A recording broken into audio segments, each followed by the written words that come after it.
Баршаңызға сәлем, сіздермен бірге мен Анар Елемесқызы. Менің арнама қош келдіңіздер.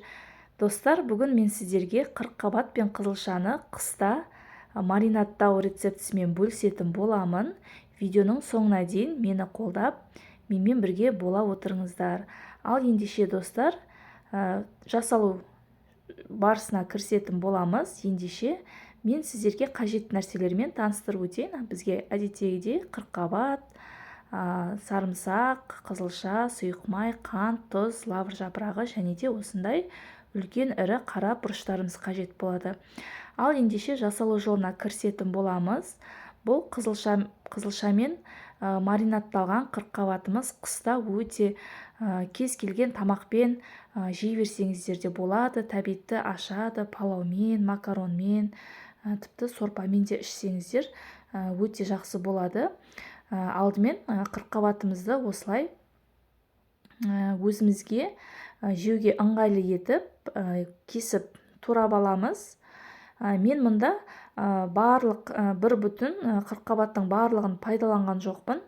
Бір бөлігін ғана аз-маз алып қалдым десем де болады. Себебі маған тым көп болды. Егер сіз көп мөлшерде қаласаңыз, көбірек 2 немесе 3 қырыққабатты жасасаңыздар болады. Төменге толық рецепті описанияға жазып кететін боламын. Сол жерден қарап алсаңыздар болады. Қасыңызға осылай ыңғайлы етіп бір үлкен табақ ала отырыңыздар. Міне мен жартысын алдым. Енді қазір осылай тағы да жартысын алып, өзіме ыңғайлы етіп, қатты ірі да емес, немесе қатты ұсақ та емес, өзіме ыңғайлы етіп кесіп турап аламын. Бұл маринадтың жасалу жолы әртүрлі, бірақ маған дәл осы рецепт бойынша жасаған өзіме де отбасыма да қатты ұнады. Енді келесі кезекте қызылшамызға кірісеміз. Қызылшаны турау өзіңізге байланысты, қандай көлемде турасаңыз өз қалауыңыз. Мен сияқты осылай жартылай турасаңыздар да болады, немесе ұзыншақ етіп турасаңыз да ол қатты аса маңызды емес.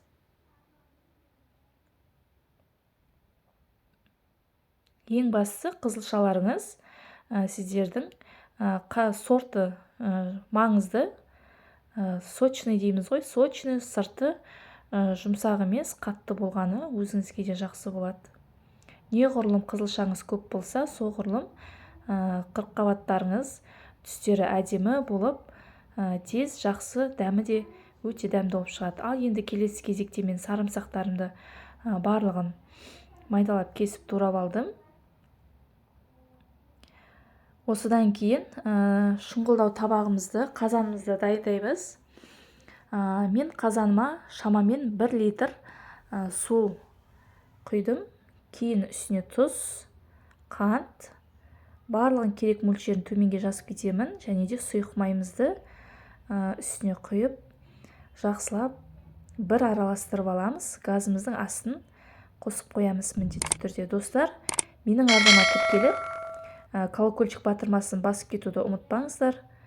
Видеомен бірге, соңына дейін менімен бірге болыңыздар.